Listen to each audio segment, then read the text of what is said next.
ঔষধৰ বটল এটা খোলাৰ পিছত কিমান দিন ভাল থাকিব, কিমান দিন মেয়াদ থাকিব, এইটো এক উদাহৰণস্বৰূপে এইটো এস্থিলিন এটা কাপ চিৰাপ। এইটো 2 মাহ আগত খোলা হৈছে আৰু বটলত লিখা মতে ইয়াৰ এক্সপায়াৰী হৈছে অক্টোবৰ 26, মানে আৰু 1 বছৰমান এক্সপায়াৰী আছে। কিন্তু এইটো 2 মাহ আগত খোলা হৈছে। এইটো ঔষধ আমি খাব পাৰিম নে নাই, ঔষধ এটাৰ এক্সপায়াৰী ডেট কি আৰু ইয়াৰ শেল্ফ লাইফ কি, এই বিষয়ে আমি আজি অতি সহজ সৰল ভাষাত আলোচনা কৰিম।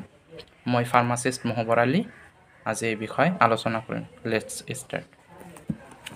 ঔষধ এটা খোলাৰ পিছত তাৰ এক্সপায়াৰী ডেটটো বটলত লিখাটো সেইটো ধৰিলে নহ'ব, সেইটো চেঞ্জ হৈ যায়। তাৰ অতি সহজ সৰল এটা উদাহৰণেৰে আমি বুজিবলৈ চেষ্টা কৰিম।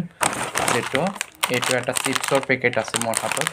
এইটো যদি খোলা হোৱা নাই তেন্তে এইটো ধৰক আৰু 4-5 মাহ 6 মাহ ভাল থাকিব।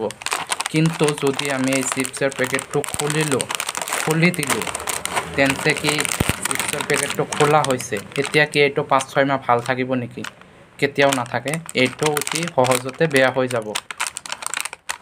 ঠিক তেনেকুৱা এটা চিৰাপৰ বটল খোলাৰ পিছত সেইটো সাধাৰণতে 1-2 মাহ পিছতে এইটো বেয়া হৈ যায়। সেইটো খালেও আপোনাৰ বেমাৰটো ভাল নহয়। সেইকাৰণে ঔষধ এটা আপুনি খোলাৰ পিছত, চিৰাপ এটা খোলাৰ পিছত 1-2 মাহৰ ভিতৰতে খাই শেষ কৰিব লাগিব।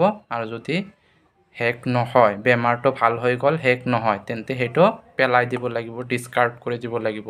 সেইটো আকৌ নতুনকৈ ব্যৱহাৰ কৰিব নোৱাৰি। আকৌ যদি নতুনকৈ ব্যৱহাৰ কৰোঁ তেন্তে সেই অৱস্থাত আমাৰ চিৰাপটো এইটো ইনফেকশ্যন হ'ব পাৰে, নিৰ্ধাৰিত বেমাৰটো ভাল নকৰিব পাৰে আৰু এইটো ক্ষতিগ্ৰস্ত হ'ব পাৰে আমাৰ স্বাস্থ্যৰ বাবে। Thank U.